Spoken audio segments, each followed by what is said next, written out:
अब रुख करते हैं सांगला हिल की तरफ। ERY न्यूज के नुमाइंदे गुलफाम शहजाद की रिपोर्ट के मुताबिक अलबुराक मार्ग की सांगला हिल का इफ्तिताह हो चुका।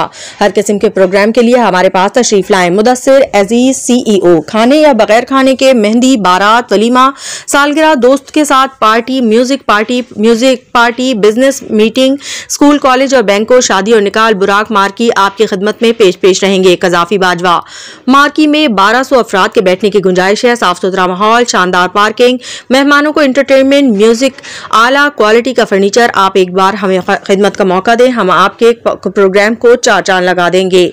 ERY news.